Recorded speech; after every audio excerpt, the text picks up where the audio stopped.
សួស្តីថ្ងៃនេះខ្ញុំសូមបញ្ចេញនៅវីដេអូមួយដែលជាចំណេះដឹងពាក់ព័ន្ធជាមួយនឹងការត្រៀមប្រឡងចូលក្របខ័ណ្ឌក្រសួងនានាសាលាមន្តរដ្ឋបាលក៏ដូចជាការត្រៀមប្រឡងយកអាហារូបករណ៍ចូលថ្នាក់ឧត្តមសិក្សាជាដើមហើយចំណុចសំខាន់ដែលខ្ញុំបដោតទៅលើនេះគឺរដ្ឋបាលនិងមុខងារសាធារណៈបាទជាងយើងសូមចូលទៅសំណួរតែម្ដងទៅដើម្បីឲ្យយើងបានលឺតិចមួយខាងពេល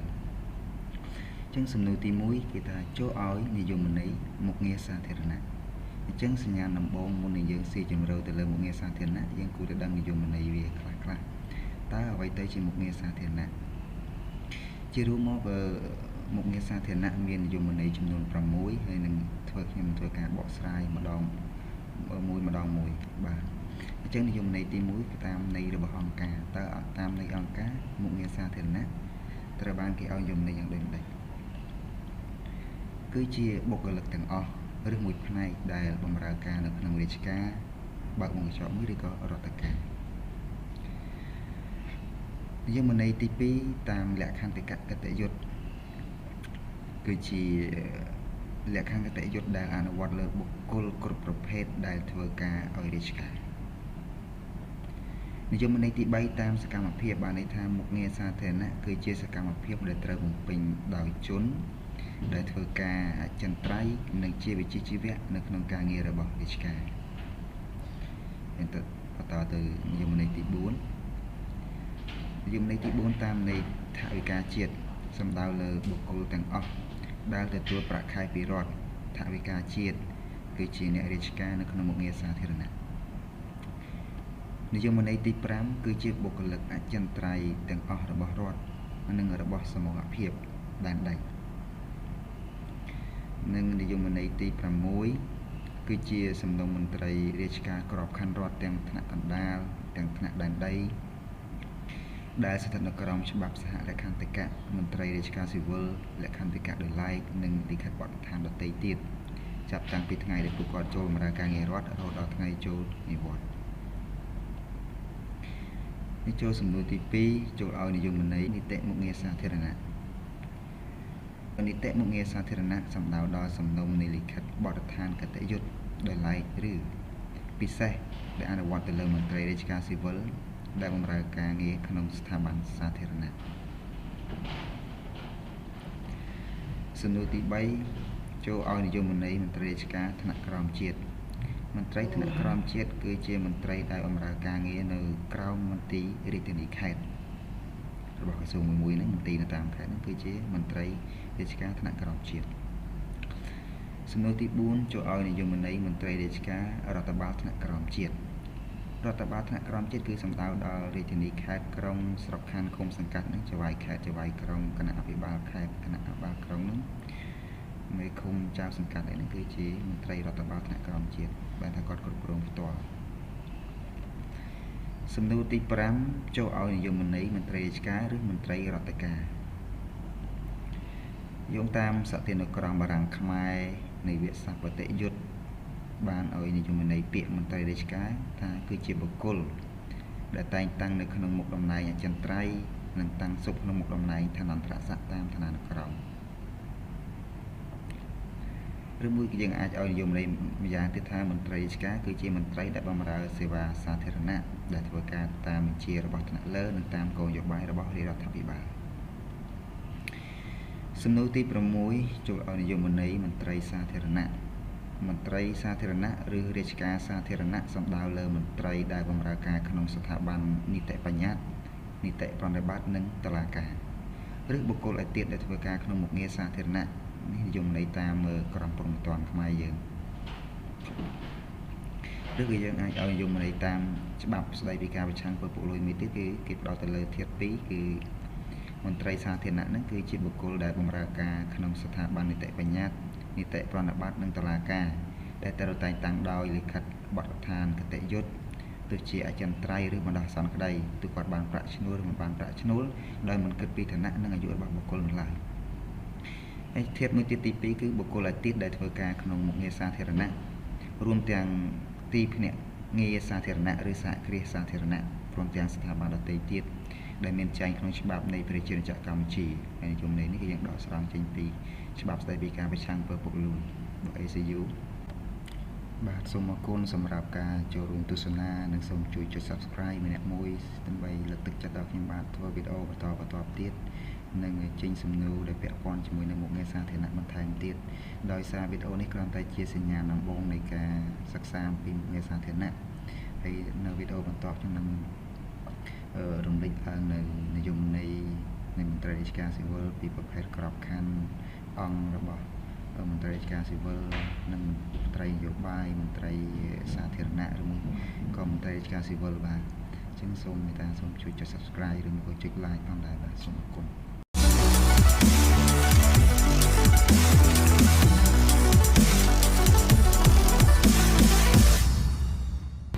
សួស្តីស្វាគមន៍មកកាន់វីដេអូភាគទី2ស្ដីពីចំណេះដឹងផ្នែករដ្ឋបាលនិងមុខងារសាធារណៈក៏ដូចជាចំណេះដឹងសម្រាប់ត្រៀមប្រឡងចូលក្រសួងស្ថាប័នផ្សេងឬក៏សម្រាប់និស្សិតដែលគាត់មានបំណងប្រឡងចូលយកអាហារូបករណ៍ថ្នាក់ឧត្តមសិក្សាជាដើមជាងដើម្បីកុំឲ្យខាតពេលយូរខ្ញុំសូមចូលទៅកាន់សំណួរតែម្ដងប៉ុន្តែប្រសិនបើការបកស្រាយរបស់ខ្ញុំមានចំណុចខ្វះខាតទៅលើប្រការណាមួយសូមមេត្តាខន្តីអភ័យទោសផងដែរបាទសូមអរគុណសំណួរទី7ចូលឲ្យនិយមន័យបុគ្គលិករដ្ឋបាលថ្នាក់ក្រោមជាតិឬបុគ្គលិកក្រុមប្រឹក្សាបុគ្គលិកក្រុមប្រឹក្សាសំដៅដល់បុគ្គលិករដ្ឋបាលថ្នាក់ក្រោមជាតិដែលជាមន្ត្រីរាជការស៊ីវិលនិងបុគ្គលិកដែលមិនមែនជាមន្ត្រីរាជការស៊ីវិលបុគ្គលិកដែលមិនមែនជាមន្ត្រីរាជការស៊ីវិលរួមមានមន្ត្រីជាប់កិច្ចសន្យាបុគ្គលិកអណ្ដែតនិងទីប្រឹក្សាបច្ចេកទេសដែលជាបុគ្គលិកសម្រាប់ជំនួយការងារដល់អង្គភាពនានាចំណុះក្រុមប្រឹក្សាប៉ុន្តែមិនមែនជាមន្ត្រីរាជការក្របខ័ណ្ឌឡើយបុគ្គលិករដ្ឋបាលថ្នាក់ក្រោមជាតិរួមមានទី1បុគ្គលិកដែលត្រូវជ្រើសរើសនិងតែងតាំងដោយក្រុមប្រឹក្សានៅពេលមានតម្រូវការធនធានមនុស្សដើម្បីបំពេញភារកិច្ចដើម្បីឆ្លើយតបទៅនឹងតម្រូវការដែលក្រុមប្រឹក្សាត្រូវអនុវត្តក្នុងដែនសមត្ថកិច្ចរបស់ខ្លួនចំណុចទី2បុគ្គលិកដែលត្រូវរៀបចំឡើងវិញនិងផ្ទេរទៅឲ្យក្រុមប្រឹក្សាទាំងនេះរួមមានបុគ្គលិកដែលត្រូវរៀបចំឡើងវិញតាមការធ្វើសមាហរណកម្មរចនាសម្ព័ន្ធនិងមន្ត្រីរាជការដែលមានបច្ចុប្បន្នភាពទៅក្នុងរចនាសម្ព័ន្ធរបស់សាលារាជធានីខេត្តក្រុងស្រុកខណ្ឌចំណុចទី3បុគ្គលិកដែលត្រូវបានតែងតាំងនិងចាត់តាំងឲ្យទៅបំពេញការងារជាមួយក្រុមប្រឹក្សាត្រូវបានតែងតាំងដោយរាជរដ្ឋាភិបាលក្រសួងស្ថាប័នថ្នាក់ជាតិហើយត្រូវបានចាត់តាំងឲ្យទៅបំពេញការងារជាមួយក្រុមប្រឹក្សានៃរដ្ឋបាលថ្នាក់ក្រោមជាតិស្របតាមការកំណត់របស់រាជរដ្ឋាភិបាលសំណួរទី8ចូលឲ្យនិយមន័យក្រសួងស្ថាប័នក្រសួងស្ថាប័នគឺជាកន្លែងធ្វើការរបស់មន្ត្រីរាជការថ្នាក់ជាតិបាទចំណុចនេះខ្ញុំសូមធ្វើការបញ្យល់បន្តិចដោយសារវីដេអូមុនខ្ញុំបានបញ្យល់ម្សិលថាតើអ្វីជាមន្ត្រីរាជការថ្នាក់ក្រោមជាតិអ្វីជាមន្ត្រីរាជការថ្នាក់ជាតិខ្ញុំសូមលើកយកក្រសួងមួយដែលយកមកបកស្រាយគឺក្រសួងអប់រំមន្ត្រីរាជការដែលគាត់ធ្វើការនៅក្នុងទីស្តីការក្រសួងអប់រំគឺគាត់ជាមន្ត្រីរាជការថ្នាក់ជាតិរីឯមន្ត្រីរាជការដែលគាត់ធ្វើការនៅតាមមន្ទីរអប់រំរបស់រាជធានីខេត្តគឺគាត់ជាមន្ត្រីរាជការថ្នាក់ក្រោមជាតិសំណួរទី9ចូលឲ្យនិយមន័យអង្គភាពអង្គភាពគឺជាស្ថាប័នឬកន្លែងការងារមួយដែលមានលក្ខណៈស្វ័យភាពរដ្ឋបាលនិងហិរញ្ញវត្ថុស្វ័យភាពបានថាគាត់ឯករាជ្យខ្លួនឯងទៅលើរដ្ឋបាលនិងហិរញ្ញវត្ថុរបស់គាត់សំណួរទី10ចូលឲ្យនិយមន័យទាំង5នៃពាក្យថាមន្ត្រីរាជការស៊ីវិលនិយមន័យទី1មន្ត្រីរាជការគឺជាបុគ្គលដែលតែងតាំងនៅក្នុងមុខតំណែងអចិន្ត្រៃយ៍និងតាំងសុបក្នុងមុខតំណែងក្នុងឋានន្តរស័ក្តិតាមឋានានុក្រមនិយមន័យទី2មន្ត្រីរាជការគឺសំដៅលើបុគ្គលដែលតែងតាំងក្នុងការងារអចិន្ត្រៃយ៍និងត្រូវបានតាំងសុបក្នុងក្របខ័ណ្ឌនៃឋានានុក្រមរដ្ឋបាលរបស់រដ្ឋឬគ្រឹះស្ថានសាធារណៈនិយមន័យទី3មន្ត្រីរាជការគឺជាបុគ្គលដែលត្រូវបានបញ្ចូលក្នុងក្របខ័ណ្ឌនិងតែងតាំងក្នុងសេវាកម្មរដ្ឋាភិបាលក្រមបញ្ញត្តិមុខងារសាធារណៈនិងបើកវិវត្តពីការបម្រុងថវិកាទុកសម្រាប់ក្រសួងស៊ីវិល និងនាយកដ្ឋាននានានិយមន័យទី4មន្ត្រីរាជការគឺជាអ្នកត្រូវបានជ្រើសរើសដោយការប្រឡងប្រជែងឲ្យចូលក្របខ័ណ្ឌបង្កើតឡើងដោយព្រះរាជក្រឹត្យបានធ្វើការនៅក្នុងក្រសួងស្ថាប័នណាមួយនិងត្រូវបានទទួលប្រាក់សោធននិវត្តន៍និយមន័យទី5មន្ត្រីរាជការគឺជាមន្ត្រីដែលបម្រើសេវាសាធារណៈដែលធ្វើការទៅតាមបញ្ជារបស់ថ្នាក់លើនិងតាមគោលនយោបាយរបស់រាជរដ្ឋាភិបាលបាទនេះគឺជាសំណួរចុងក្រោយសម្រាប់វីដេអូទី2ហើយនឹងរងចាំទស្សនានៅវីដេអូទី3ហើយសូមអរគុណសម្រាប់ការទស្សនានិងសូមជួយចុច Subscribe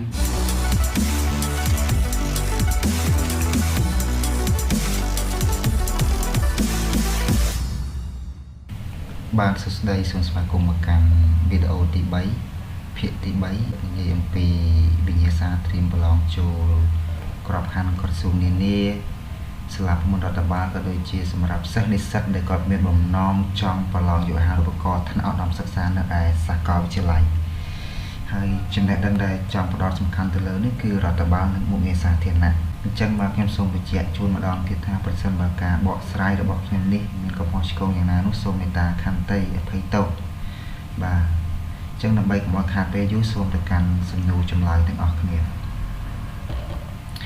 សំណួរទី11សួរថាតើក្រុមមន្ត្រីណាខ្លះដែលមិនរាប់បញ្ចូលជាមន្ត្រីរាជការស៊ីវិលអញ្ចឹងចម្លើយតាមការអនុវត្តជាក់ស្ដែងក្រុមមន្ត្រីដែលមិនរាប់បញ្ចូលជាមន្ត្រីរាជការស៊ីវិលរួមមានក្រុមនីតិបញ្ញត្តិមានដូចជាក្រុមមន្ត្រីរដ្ឋសភាព្រឹទ្ធសភានិងក្រុមប្រឹក្សារដ្ឋធម្មនុញ្ញមន្ត្រីជាប់កិច្ចសន្យា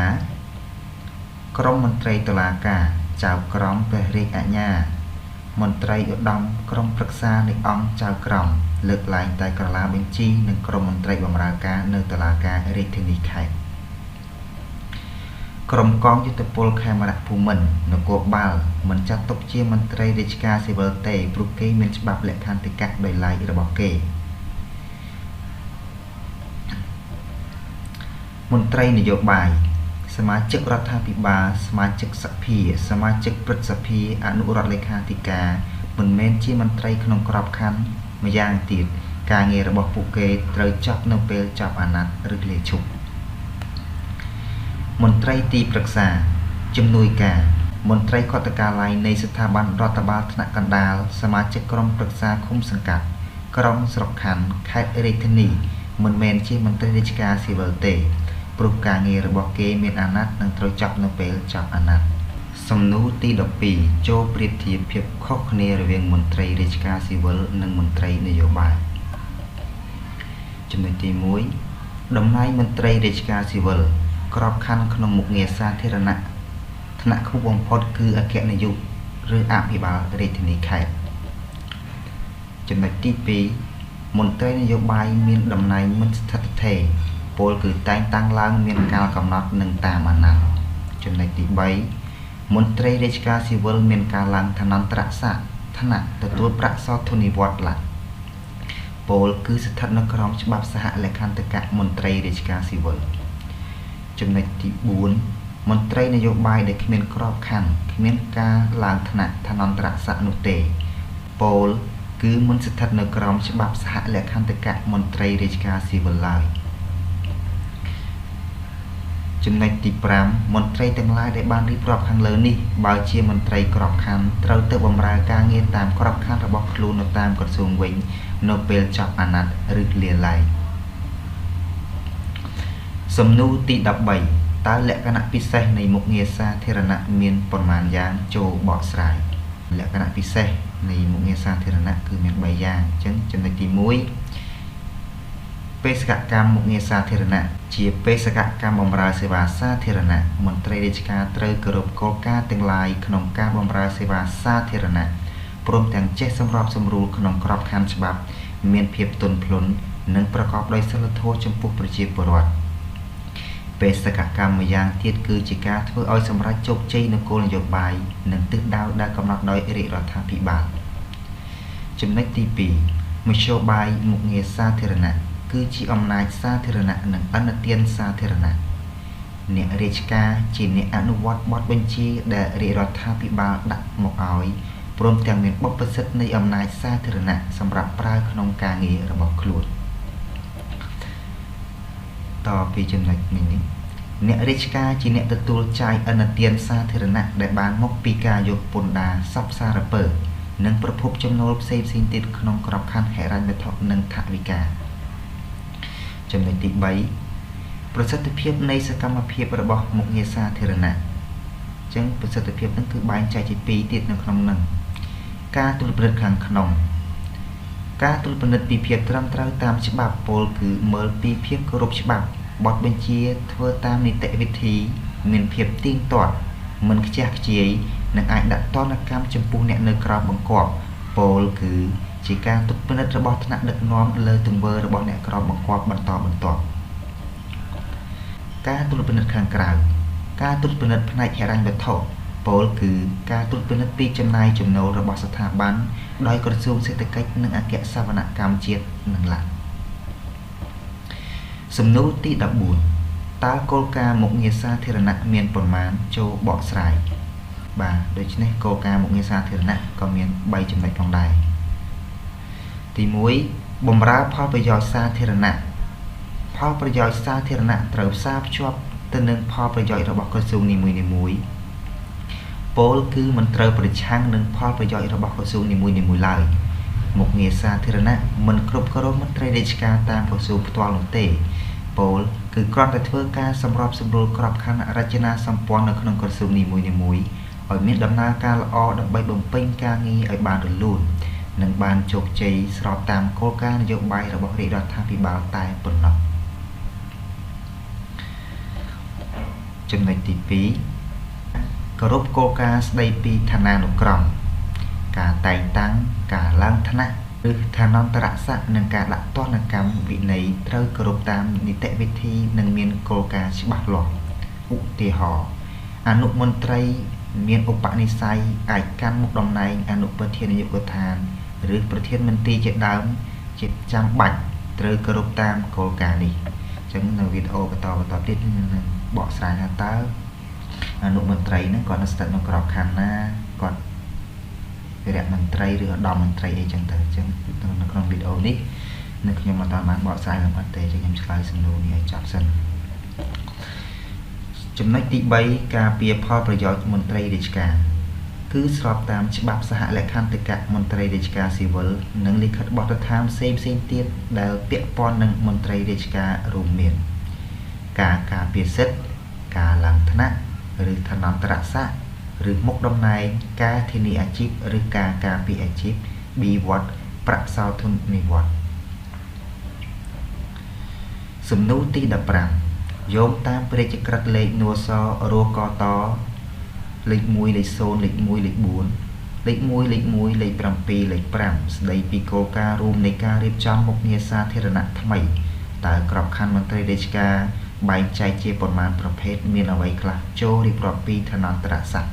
និងឋានៈនៃប្រភេទក្របខ័ណ្ឌនីមួយ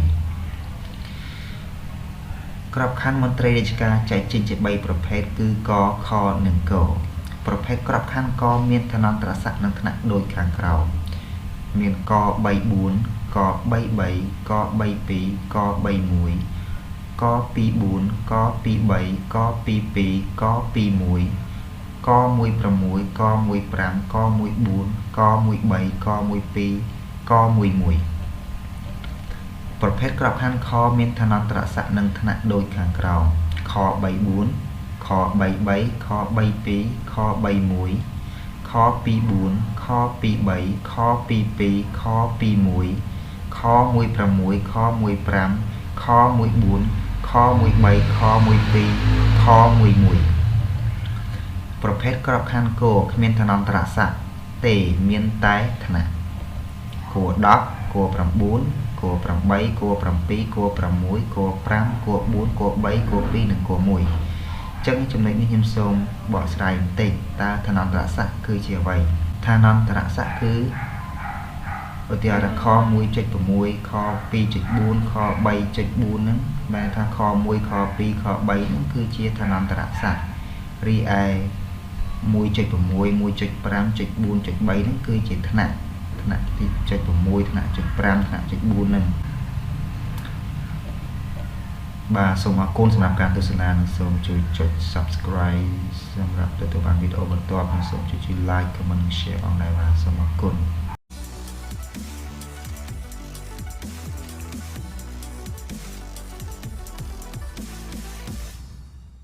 បាទសូមស្វាគមន៍ជាថ្មីម្ដងទៀតមកកាន់វីដេអូភាគទី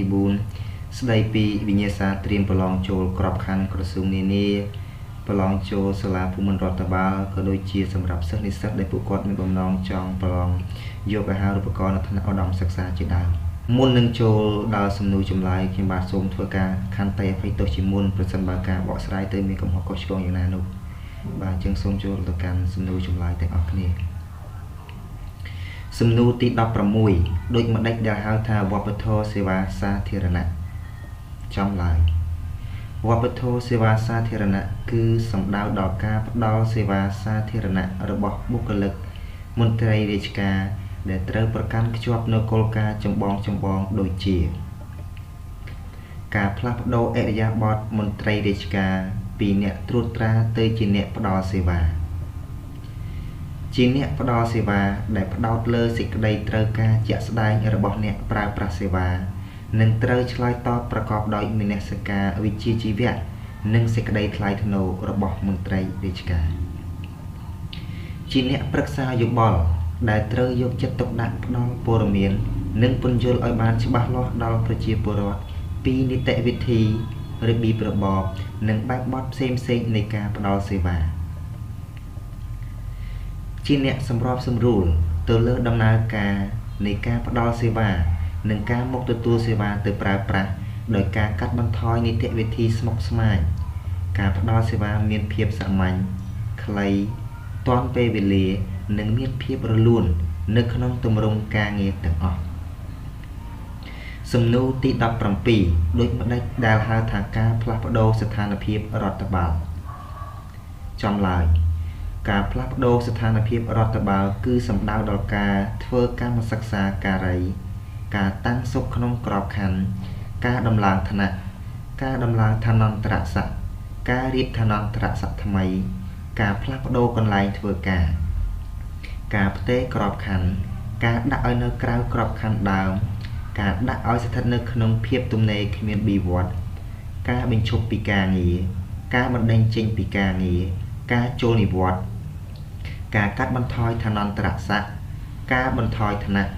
ការព្យួរមុខងារដោយផ្អាកបៀវត្សការចូលបម្រើការងារជាថ្មីផ្លាស់សំណួរទី 18 ដូចម្ដេចដែលហៅថាក្របខ័ណ្ឌគតិយុត្តអន្តរកាលចំឡើយដែលហៅថាក្របខ័ណ្ឌគតិយុត្តអន្តរកាលគឺសំដៅដល់ការបង្កើតឡើងនូវគោលការណ៍ណែនាំឬនីតិវិធីជាបណ្ដោះអាសន្ននានា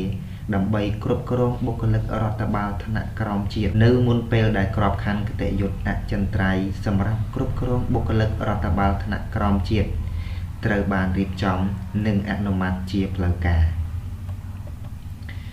សំណួរទី 19 ដូចម្ដេចដែលហៅថាការពិពណ៌នាមុខតំណែងចំឡើយការពិពណ៌នាពីមុខតំណែងគឺសំដៅដល់ការកំណត់នៅកាតព្វកិច្ចនិងការទទួលខុសត្រូវរបស់មុខតំណែងនីមួយៗការពិពណ៌នាអំពីមុខតំណែងនឹងត្រូវរៀបចំឡើងដំបូងសម្រាប់មុខតំណែងចាប់ពីថ្នាក់អគ្គនាយកថ្នាក់អគ្គលេខាធិការដល់ថ្នាក់ប្រធានការិយាល័យសំណួរទី 20 តើទណ្ឌកម្មវិន័យមន្ត្រីរាជការមានប៉ុន្មានចូលរៀបរាប់ចំឡើយទណ្ឌកម្មវិន័យមន្ត្រីរាជការមាន2វិន័យដូចខាងក្រោមទណ្ឌកម្មទី 1 ស្ដីបន្ទោសដោយមានចំណាក្នុងសំណុំលិខិតផ្ទាល់ខ្លួនផ្លាស់ដោយបង្ខំវិធានការវិន័យលុបឈ្មោះចេញពីតារាងឡើងឋានន្តរស័ក្តិឬឋានៈ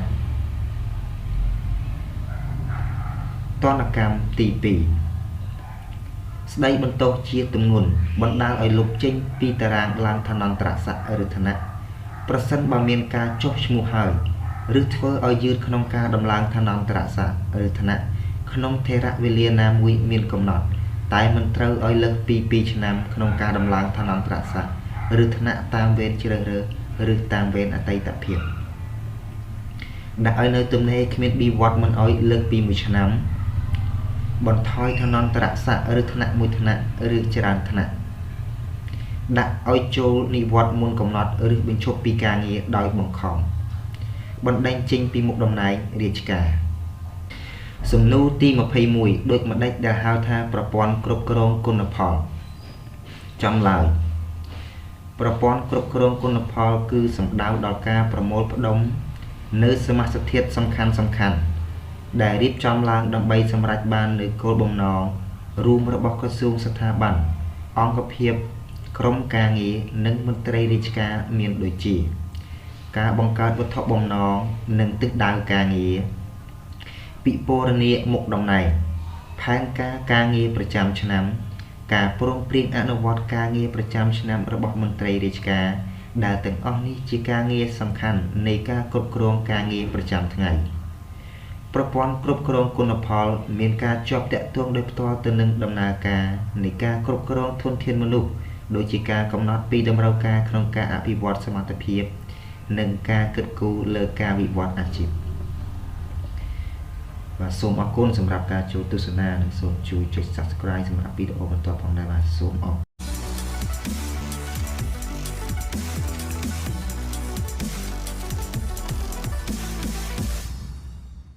បាទសួស្តីសូមស្វាគមន៍ជាថ្មីម្ដងទៀតមកកាន់វីដេអូភាគទី5ស្ដីពីចំណេះដឹងរដ្ឋបាល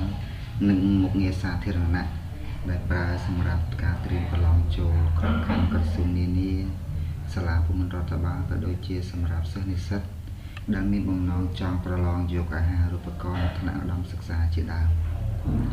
ដូច្នេះដើម្បីកុំឲ្យខាតពេលវេលាយូរសូមទៅកាន់សំណួរចម្លើយទាំងអស់គ្នាសំណួរទី22តើរចនាសម្ព័ន្ធរបស់មុខងារសាធារណៈមានអ្វីខ្លះរចនាសម្ព័ន្ធមុខងារសាធារណៈរួមមានអង្គប្រភេទក្របខ័ណ្ឌឋានន្តរស័ក្តិឋានៈនិងសន្ទុះ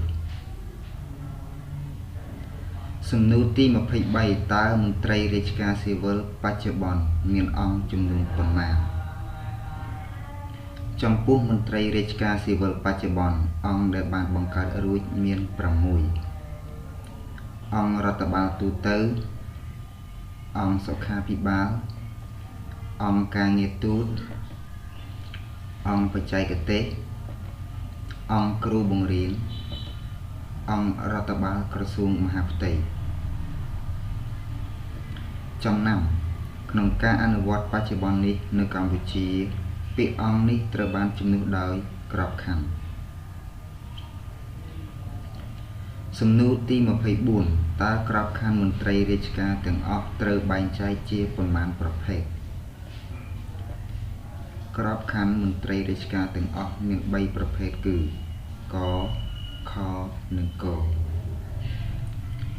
1ក្របខ័ណ្ឌប្រភេទកត្រូវមានសញ្ញាបត្រមធ្យមសិក្សាកម្រិត2ឬមធ្យមសិក្សាទុតិយភូមិបូក4ឆ្នាំនៃការសិក្សាដោយមានសញ្ញាបត្រ4ឆ្នាំឧទាហរណ៍ថាយើងរៀនចប់ទី12ហើយយើងត្រូវរៀនសញ្ញាបត្រ4ឆ្នាំទៀតឬមួយក៏សញ្ញាបត្រផ្សេងដែលមានតម្លៃស្មើប៉ុន្តែតាមលក្ខន្តិកៈដោយឡែកខ្លះអាចកម្រិតលក្ខខណ្ឌអបបរមានៃការបណ្ដុះបណ្ដាលស្មើឬលើសសញ្ញាបត្រមធ្យមសិក្សាទុតិយភូមិបូក6ឆ្នាំនៃការសិក្សាដោយមានសញ្ញាបត្រក្នុងករណីនេះមន្ត្រីរាជការអាចត្រូវបានផ្ដល់នូវការបន្ថែមថ្នាក់មួយថ្នាក់ឬច្រើនថ្នាក់2ប្រភេទក្របខ័ណ្ឌខកម្រិតអបបរមានៃការបណ្ដុះបណ្ដាលដើម្បីបញ្ចូលក្នុងក្របខ័ណ្ឌប្រភេទខគឺសញ្ញាបត្រមធ្យមសិក្សាទុតិយភូមិបូក2ឆ្នាំនៃការសិក្សាដោយមានសញ្ញាបត្រប៉ុន្តែលក្ខន្តិកៈដោយឡែកខ្លះបានកំណត់ចំពោះប្រភេទសញ្ញាបត្រឬការបណ្ដុះបណ្ដាលជាក់លាក់ណាមួយអាចត្រូវបានបន្ថែមមួយថ្នាក់ឬច្រើនថ្នាក់ 3 ប្រភេទក្របខ័ណ្ឌគោកម្រិតអបបរមានៃការបណ្ដុះបណ្ដាលដើម្បីបញ្ចូលក្នុងក្របខ័ណ្ឌប្រភេទគោគឺសញ្ញាបត្រមធ្យមសិក្សាទុតិយភូមិគឺសញ្ញាបត្រទី 12 នឹងឯងក្របខ័ណ្ឌគោសំណួរទី25តើឋានន្តរស័ក្តិក្នុងក្របខ័ណ្ឌប្រភេទកមានអ្វីខ្លះចូលរៀបរាប់ក្របខ័ណ្ឌកត្រូវបានបែងចែកជា3ឋានន្តរស័ក្តិតាមលំដាប់លំដោយពីតូចទៅធំដូចខាងក្រោម 1. ឋានន្តរស័ក្តិទី 3 នៃប្រភេទក្របខ័ណ្ឌក 3 អនុមន្ត្រីមានឧបនិស្ស័យកាន់តំណែងជាអនុប្រធាននាយកដ្ឋានប្រធានមន្ទីររាជធានីខេត្តអភិបាលក្រុងស្រុកខណ្ឌព្រឹទ្ធបរិមហាវិទ្យាល័យអធិការរងនាយកមជ្ឈមណ្ឌលគរុកោសល្យភូមិភាគនាយកសាលាគរុកោសល្យភូមិភាគរាជធានីខេត្តនាយកវិទ្យាល័យនិងតំណែងឯទៀតដែលមានថ្នាក់ស្មើនឹងមុខតំណែងខាងលើដែលមានក្នុងអង្គការលេខនៃរចនាសម្ព័ន្ធរបស់ក្រសួងស្ថាប័នឋានន្តរស័ក្តិនៃក្របខ័ណ្ឌក 3 គឺមាន 4 ថ្នាក់ក 3 4 ក 3 3 ក 3 2 ក 3 1 ក 3 គឺជាឋានន្តរស័ក្តិទី 3 រីឯ 3.4 គឺជាថ្នាក់ឋានន្តរស័ក្តិទី 2 នៃប្រភេទក្របខ័ណ្ឌក 2 វីរៈមន្ត្រីមានឧបនិស្ស័យកាន់តំណែងជាអគ្គនាយករងអគ្គទីការរងប្រធាននាយកដ្ឋានអភិបាលរងរាជធានីខេត្តអគ្គទីប្រឹក្សា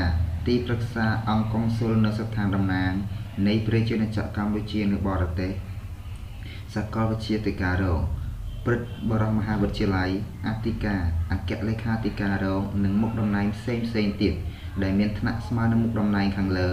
ដែលមាននៅក្នុងអង្គការលេខនៃរចនាសម្ព័ន្ធរបស់ក្រសួងស្ថាប័នឋានន្តរស័ក្តិទី 2 នៃក្របខ័ណ្ឌកក៏មាន 4 ថ្នាក់ដែរពីក 2 4 ក 2 3 ក 2 2 និងក 2 1 3. ឋានន្តរស័ក្តិទី 1 នៃប្រភេទក្របខ័ណ្ឌក 1 ឧត្តមមន្ត្រីមានឧបនិស្ស័យកាន់តំណែងជាអគ្គនាយកអគ្គធិការអគ្គលេខាធិការអភិបាលរាជធានីខេត្តឯកអគ្គរាជទូតអគ្គរាជទូតសាកលវិទ្យាធិការនិងមុខតំណែងផ្សេងទៀតដែលមានថ្នាក់ស្មើនឹងមុខតំណែងដែលមាននៅក្នុងអង្គការលេខនៃរចនាសម្ព័ន្ធរបស់ក្រសួងស្ថាប័នឋានន្តរស័ក្តិទី 1 នៃប្រភេទក្របខ័ណ្ឌកមាន 6 ថ្នាក់ក 1 6 រហូតដល់ក 1 1 ពីតូចទៅធំតើឋានន្តរស័ក្តិក្នុងក្របខ័ណ្ឌប្រភេទខមានអ្វីខ្លះចូលរៀបរាប់ក្របខ័ណ្ឌខត្រូវបានបែងចែកជា 3 ឋានន្តរស័ក្តិតាមលំដាប់លំដោយពីតូចទៅធំដូចខាងក្រោម 1. ឋានន្តរស័ក្តិទី 3 នៃប្រភេទក្របខ័ណ្ឌខ 3 មន្ត្រីក្រមការមានឧបនិស្ស័យកាន់តំណែងជាអនុប្រធានការិយាល័យនៃមន្ទីររាជធានីខេត្តអនុប្រធានការិយាល័យនៃសាលារាជធានីខេត្តប្រធានការិយាល័យក្រុងស្រុកខណ្ឌនាយកអនុវិទ្យាល័យនាយកសាលាបឋមសិក្សានាយកសាលាមត្តេយ្យសិក្សាប្រធានការិយាល័យសុខាភិបាលស្រុកប្រតិបត្តិនិងតំណែងឯទៀតដែលមានថ្នាក់ស្មើនឹងមុខតំណែងខាងលើ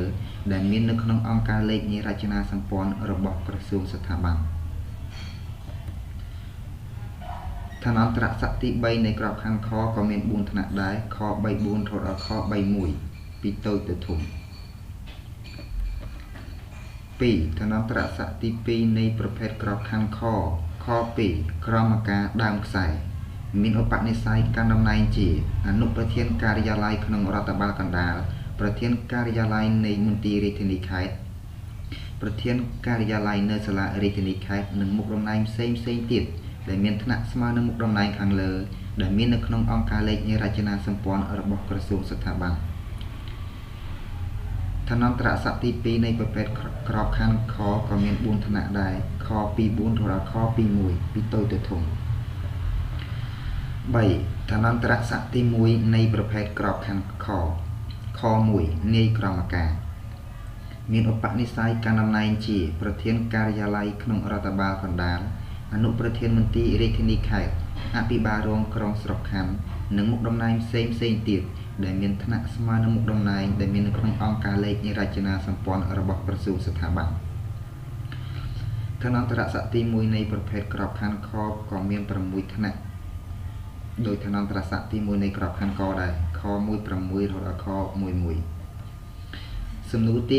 27តើឋានន្តរស័ក្តិក្នុងក្របខ័ណ្ឌប្រភេទគោមានអ្វីខ្លះចូលរៀបរាប់ក្របខ័ណ្ឌប្រភេទគោមិនមានឋានន្តរស័ក្តិទេមានតែថ្នាក់ចំនួន10មុខតំណែងសម្រាប់មន្ត្រីក្នុងក្របខ័ណ្ឌប្រភេទគោរួមមានអនុប្រធានការិយាល័យនៅសាលាក្រុងស្រុកខណ្ឌស្មានឃុំសង្កាត់នាយករងសាលាបឋមសិក្សានាយករងសាលាមត្តេយ្យសិក្សានិងមុខតំណែងផ្សេងទៀតដែលមានថ្នាក់ស្មើនឹងមុខតំណែងដែលមានក្នុងអង្គការលេខនៃរចនាសម្ព័ន្ធរបស់ក្រសួងស្ថាប័នគួរ10រហូតដល់គួរ1មិនមានឋានន្តរស័ក្តិទេមានតែថ្នាក់ចំនួន10ថ្នាក់បាទសូមអរគុណសម្រាប់ការទស្សនានិងសូមជួយចុច Subscribe សម្រាប់វីដេអូបន្ទាប់ផងដែរបាទសូមអរគុណ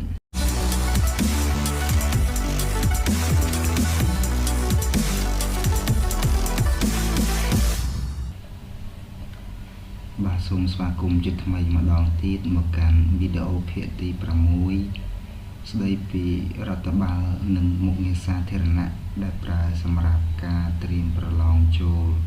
ក្របខ័ណ្ឌក្រសួងផ្សេង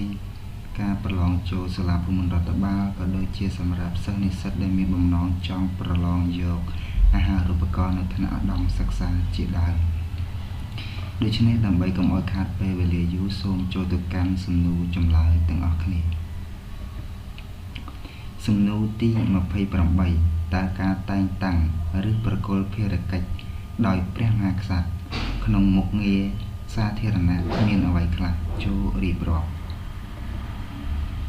ការតែងតាំងឬប្រគល់ភារកិច្ចដោយព្រះមហាក្សត្រក្នុងមុខតំណែង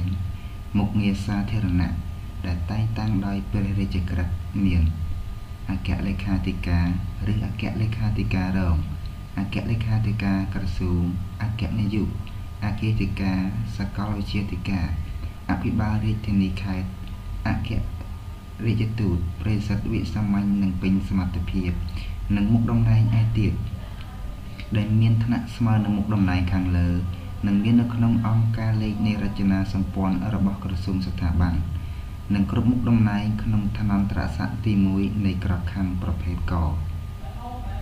រហូតដល់ក11គឺតែងតាំងដោយព្រះរាជក្រឹត្យរបស់ព្រះមហាក្សត្រដែលយើងហៅថាឧត្តមមន្ត្រី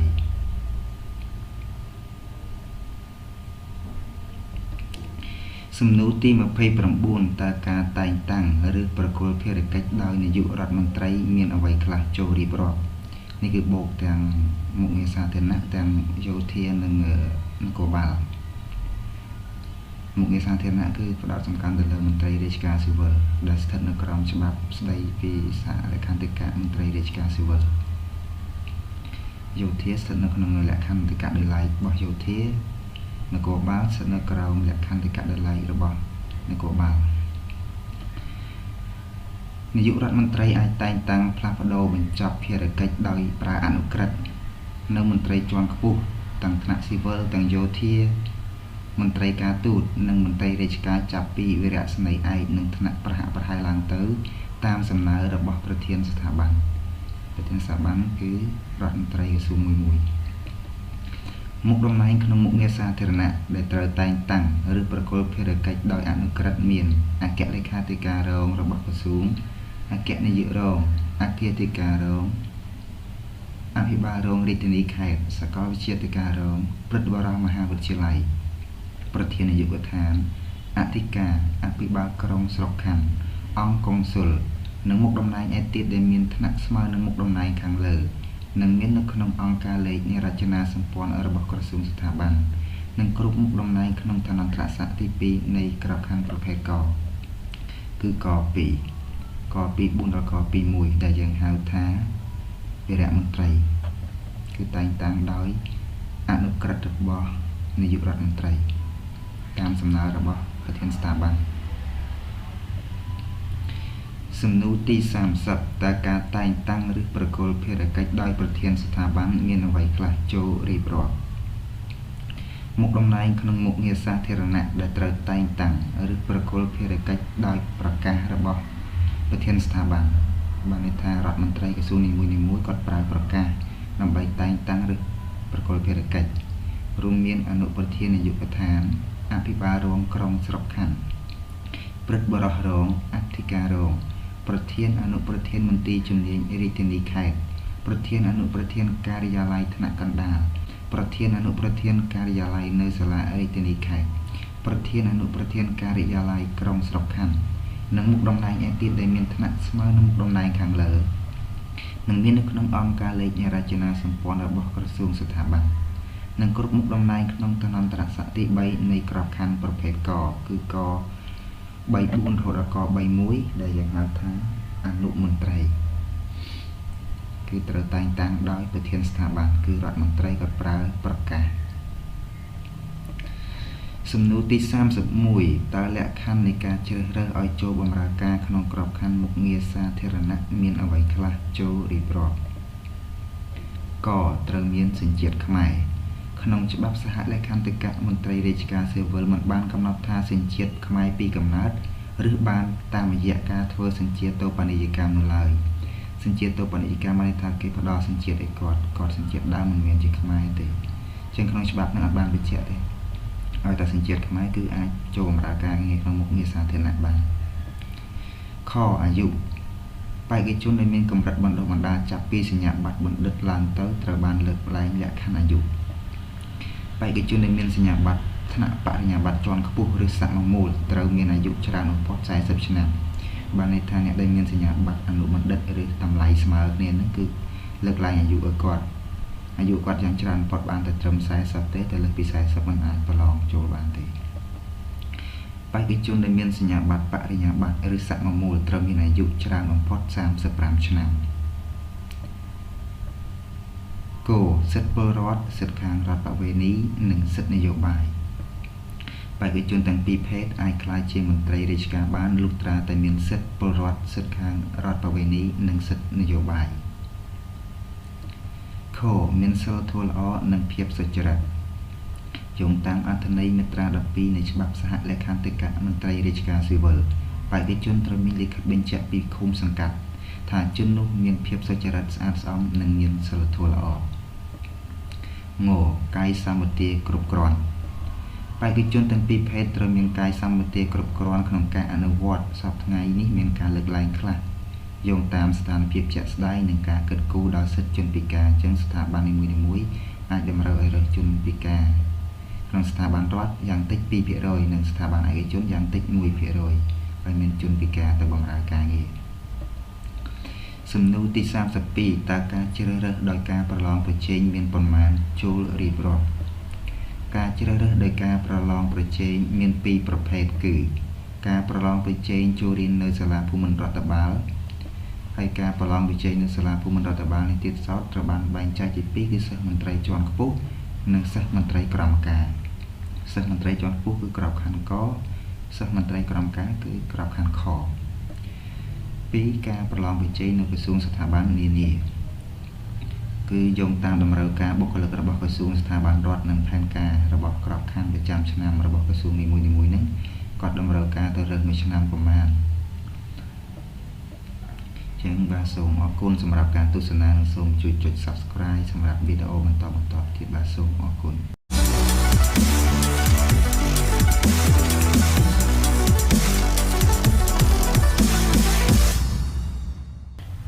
បាទសួស្តីសូមស្វាគមន៍មកកាន់វីដេអូភាគទី7ស្ដីពីវិញ្ញាសាត្រៀមប្រឡងចូលក្របខ័ណ្ឌក្រសួងនានាការប្រឡងចូលសាលាភូមិន្ទរដ្ឋបាលក៏ដូចជាសម្រាប់សិស្សនិស្សិតដែលមានបំណងចង់ប្រឡងយកអាហារូបករណ៍ជាដើមអញ្ចឹងដើម្បីកុំឲ្យខាតពេលយូរសូមចូលទៅកាន់សំណួរចម្លើយទាំងអស់គ្នាសំណួរទី33ចូលរៀបរាប់ពីកម្មសិក្សាសិស្សមន្ត្រីជាន់ខ្ពស់និងសិស្សមន្ត្រីក្រមការដែលបានរៀនចប់ដោយជោគជ័យនៅសាលាភូមិន្ទរដ្ឋបាលនិងបេក្ខជនទាំងពីរភេទដែលទទួលបានជោគជ័យក្នុងការប្រកួតប្រជែងនិងត្រូវបានទទួលស្គាល់និងចេញសេចក្តីប្រកាសដោយក្រសួងមុខងារសាធារណៈឲ្យទៅបម្រើការងារនៅតាមក្រសួងស្ថាប័នតាមសេចក្តីត្រូវការនៃអង្គភាព បេក្ខជនទាំងនោះត្រូវចូលបម្រើការងារតាមស្ថាប័នជាកម្មសិក្សាការីដែលត្រូវឆ្លងកាត់ដំណាក់កាលកម្មសិក្សាដូច្នេះចឹងទាំងសិស្សដែលប្រឡងចេញពីសាលាពុំរដ្ឋបាលទាំងសិស្សទាំងបេក្ខជនដែលគាត់ប្រឡងជាប់នៅតាមក្រសួងមួយហ្នឹងគឺដល់ពេលដែលជាប់ហើយក្រសួងមុខងារសាធារណៈចេញសេចក្តីប្រកាសឲ្យគាត់ចូលធ្វើការតែពេលដែលគាត់ចូលទៅក្នុងនាមជាកម្មសិក្សាការីនៅឡើយទេអត់បានតាំងសុខក្នុងក្របខ័ណ្ឌមុខងារសាធារណៈទេការធ្វើកម្មសិក្សាមិនអាចយកជាការបានទេប្រសិនបើសម័យខ្លួនអខានមិនមកធ្វើកម្មសិក្សារយៈពេលសរុបលើសពី30ថ្ងៃចឹងក្នុងអំឡុងពេលកម្មសិក្សាបើគាត់អវត្តមានលើសពី30ថ្ងៃគឺគាត់ត្រូវមានលក្ខខណ្ឌត្រូវធ្វើបន្តទៀតតាមការកំណត់របស់អង្គភាពក្នុងករណីនេះសម័យជនត្រូវធ្វើកម្មសិក្សាបន្តទៀតតាមការកំណត់របស់អង្គភាព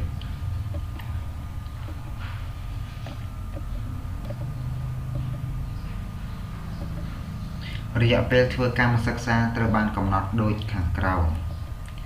12ខែគិតចាប់ពីថ្ងៃចូលធ្វើការដំបូងចំពោះមន្ត្រីរាជការដែលជ្រើសរើសពីសិស្សនិស្សិតនិងមន្ត្រីរាជការដែលមិនទាន់តាំងសុខក្នុងក្របខ័ណ្ឌជាងគឺសិស្សនិស្សិតដែលគេរើសគាត់ទៅប្រឡងចូលតាមក្រសួងមួយហ្នឹងគឺគាត់ទៅពេលដែលជាប់គាត់ទៅធ្វើកម្មសិក្សារយៈពេល12ខែ6ខែចំពោះមន្ត្រីរាជការដែលបានប្រឡងប្រជែងក្នុងក្របខ័ណ្ឌថ្មីដែលពីមុនមកមិនស្ថិតក្នុងក្របខ័ណ្ឌក្រោមបន្ទាត់នៃក្របខ័ណ្ឌដែលខ្លួនប្រឡងចូលឧទាហរណ៍ដូចជាមន្ត្រីម្នាក់គាត់បានប្រឡងចូលក្របខ័ណ្ឌកប៉ុន្តែពីមុនមកគាត់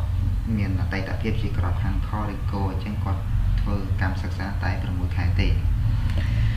សំណួរទី34ចូលរៀបរាប់ពីការតាំងសុខក្នុងក្របខ័ណ្ឌ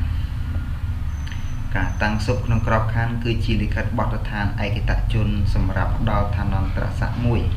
នៃក្របខ័ណ្ឌដល់កម្មសិក្សាការីដែលផ្ដល់ឧបនិស្ស័យដល់មន្ត្រីនោះសម្រាប់បំពេញក្នុងមុខតំណែង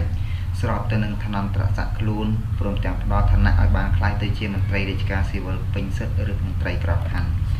ចឹងបន្ទាប់ពីរយៈពេលដែលគាត់បានធ្វើកម្មសិក្សាហ្នឹងហើយមានគណៈកម្មការវិតម្លៃថាគាត់បានជាប់ហើយចឹងគេត្រូវតែងតាំងគាត់ជាមន្ត្រីដែលតាំងសុខក្នុងក្របខ័ណ្ឌចឹងគាត់ខ្លាយទៅជាមន្ត្រីពេញសិទ្ធិការតាំងសុខត្រូវធ្វើឡើងដោយប្រកាសរបស់ក្រសួងស្ថាប័នសម័យនិងមានយោបល់ពីគណៈកម្មការតាំងសុខនឹងត្រូវសម្រេចក្នុងរយៈពេល3ខែយ៉ាងយូរបន្ទាប់ពីបញ្ចប់កម្មសិក្សាអញ្ចឹងបន្ទាប់ពីគាត់ត្រូវបានគេវិតម្លៃហើយបានជាប់ហើយអញ្ចឹងយ៉ាងយូរ3ខែបន្ទាប់ពីការបញ្ចប់ហ្នឹងគឺត្រូវតែតែងតាំងគាត់តាំងសុខក្របខ័ណ្ឌសំណួរទី35ចូលរៀបរាប់ពីការតែងតាំងឬប្រគល់ភារកិច្ចមន្ត្រីរាជការស៊ីវិលនៅតាមក្រសួងស្ថាប័នត្រូវអនុវត្តចំពោះមន្ត្រីរាជការក្របខ័ណ្ឌនៃក្រសួងស្ថាប័ននោះអញ្ចឹងការតែងតាំងមន្ត្រីនៅតាមក្រសួងលុះត្រាតែបុគ្គលនោះគឺជាមន្ត្រីនៅក្របខ័ណ្ឌក្រសួងនោះត្រូវផ្អែកលើសំណងពរភារកិច្ចជាក់ស្ដែងសញ្ញាបត្រជំនាញបទពិសោធន៍ការងាររបស់សម័យជនឲ្យស្របតាមទួលនីតិភារកិច្ចនិងរចនាសម្ព័ន្ធរបស់ក្រសួងស្ថាប័ននីមួយៗត្រូវធ្វើការពិគ្រោះយោបល់ឲ្យបានឯកភាពគ្នាជៀសវាងដាច់ខាតមិនឲ្យមានបាតុភិបនៅក្នុងក្រសួងស្ថាប័នរបស់ខ្លួនមុននឹងលើកសំណើតែងតាំងឬធ្វើសេចក្តីសម្រេចជាស្ថាពរអញ្ចឹងនៅក្នុងក្រសួងស្ថាប័នគាត់ត្រូវមានការឯកភាពគ្នាថាត្រូវតែងតាំងបុគ្គលនឹងឬយ៉ាងម៉េចជៀសវាងការចម្រូងចម្រាសអត់មានឯកភាពការតែងតាំងឲ្យកាន់មុខតំណែងណាមួយក្នុងក្របខ័ណ្ឌមុខងារសាធារណៈត្រូវអនុវត្តឲ្យបានត្រឹមត្រូវតាមច្បាប់ស្តីពីការរៀបចំនិងប្រព្រឹត្តទៅរបស់គណៈរដ្ឋមន្ត្រីដែលមានចែងក្នុងមាត្រា28ចំពោះ3ស្តីពីសិទ្ធិនៃការតែងតាំងអញ្ចឹងគឺការតែងតាំងក្នុងមុខងារសាធារណៈរបស់ក្រសួងស្ថាប័នគឺត្រូវគោរពអនុលោមទៅតាមមាត្រា28ចំពោះ3ស្តីពីសិទ្ធិនៃការតែងតាំងរលិខិតបទដ្ឋានស្តីពីការតែងតាំងមន្ត្រីរាជការស៊ីវិលដូចជាបរិយាក្រិតអនុក្រិតឬប្រកាសត្រូវដាក់ឆ្លងជាមុនដើម្បីផ្ទៀងផ្ទាត់ផ្នែករដ្ឋបាលនិងឯកភាពដោយក្រសួងមុខងារសាធារណៈនិងផ្នែកថវិកាដោយមន្ត្រីទូតពិនិត្យហិរញ្ញវត្ថុដែលត្រូវចុះទឹកដីការរៀងៗខ្លួនហើយរលិខិតឯកតជនណាដែលគ្មានទឹកដីការនេះគឺត្រូវចាត់ទុកជានារីកបានថាអត់យកជាការទេសំណួរទី36ចូលរៀបរាប់ពីការតែងតាំងឬប្រគល់ភារកិច្ចទៅដល់ប្រធានមន្ត្រីជំនាញឬរាជធានីខេត្តការផ្ដួចផ្ដើមលិខិតតែងតាំងត្រូវធ្វើឡើងដោយក្រសួងស្ថាប័នជំនាញ ត្រូវធ្វើការពិគ្រោះយោបល់ឲ្យបានឯកភាពគ្នាក្នុងក្រសួងស្ថាប័នដើម្បីកំណត់យកបេក្ខជនដែលត្រូវតែងតាំងដោយមានកំណត់ហេតុប្រជុំក្នុងការវិនិច្ឆ័យបេក្ខជននោះផងដែរអញ្ចឹងមុននឹងការតែងតាំងគឺយើងត្រូវមានការប្រជុំហើយវិនិច្ឆ័យគាត់ថាគាត់អាចត្រូវបានតែងតាំងមានសិទ្ធិគ្រប់គ្រាន់តបមកត្រូវពិគ្រោះយោបល់លើបេក្ខជនដែលត្រូវតែងតាំងជាមួយនឹងអភិបាលរាជធានីខេត្តសម័យអភិបាលរាជធានីខេត្តនោះត្រូវធ្វើការពិគ្រោះយោបល់ឲ្យមានការឯកភាពគ្នាក្នុងជួរថ្នាក់ដឹកនាំនៅក្នុងរាជធានីខេត្តមុននឹងផ្ដល់យោបល់ឆ្លើយតបអញ្ចឹងមុននឹងតែងតាំងប្រធានមន្ត្រីជំនាញនៅខេត្តហ្នឹងគឺត្រូវឆ្លងកាត់យោបល់របស់អភិបាលខេត្តនីមួយៗហ្នឹងអភិបាលរាជធានីខេត្តហ្នឹងហើយអភិបាលរាជធានីខេត្តហ្នឹងគឺគាត់ត្រូវពិភាក្សាក្នុងជួរការងាររបស់គាត់ហើយឆ្លើយតបឲ្យគេវិញ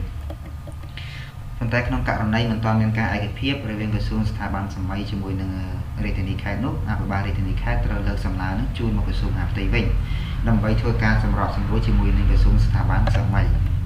ហើយក្នុងករណីមិនអាចសម្របសម្រួលបានក្រសួងមហាផ្ទៃឬក្រសួងស្ថាប័នក្រសួងមហាផ្ទៃគឺស្ថាប័នសម័យត្រូវលើកសំណើជូនប្រមុខរាជរដ្ឋាភិបាលដើម្បីពិនិត្យនិងសម្រេចសំណួរទី37ចូលរៀបរាប់លក្ខខណ្ឌហាមឃាត់ក្នុងការតែងតាំងឬប្រគល់ភារកិច្ចចឹងលក្ខខណ្ឌនៃខ្លះដែលហាមមិនឲ្យតែងតាំងអ្នកដែលគ្មានឈ្មោះក្នុងក្របខ័ណ្ឌមុខងារសាធារណៈចឹងបុគ្គលទាំងឡាយណាដែលគ្មានឈ្មោះក្នុងក្របខ័ណ្ឌមុខងារសាធារណៈគឺមិនត្រូវបានតែងតាំងឬប្រគល់ភារកិច្ចឡើយអ្នកដែលកំពុងបំពេញកម្មសិក្សាពុំទាន់តាំងសុខក្នុងក្របខ័ណ្ឌចឹងគាត់ក៏ទៅជាប់ដំបងទៅជ្រើសរើសឲ្យចូលក្នុងក្រសួងហើយក៏អត់ទាន់បានតាំងសុខចឹងក៏មិនអាចតែងតាំងតំណែងឬប្រគល់ភារកិច្ចទេបានដែរការតែងតាំងថ្នាក់ស្មើមុខតំណែងអនុប្រធានយុវដ្ឋានអនុប្រធានការិយាល័យអនុប្រធានមន្ត្រីរាជធានីខេត្តក្នុងករណីដែលនាយកដ្ឋានការិយាល័យឬមន្ត្រីនោះមានអនុប្រធានចាប់ពី2នាក់រួចហើយក្នុងករណីចាំបាច់គឺត្រូវទៅគ្រោះជាមួយនឹងក្រសួងមុខងារសាធារណៈដើម្បីពិនិត្យទៅលើរចនាសម្ព័ន្ធជាមុនសិនក្នុងករណីដែលមានអនុប្រធានហ្នឹងគឺចាប់ពី2នាក់ឡើងទៅបាទសូមអរគុណសម្រាប់ការទស្សនាសូមជួយ Subscribe សម្រាប់វីដេអូ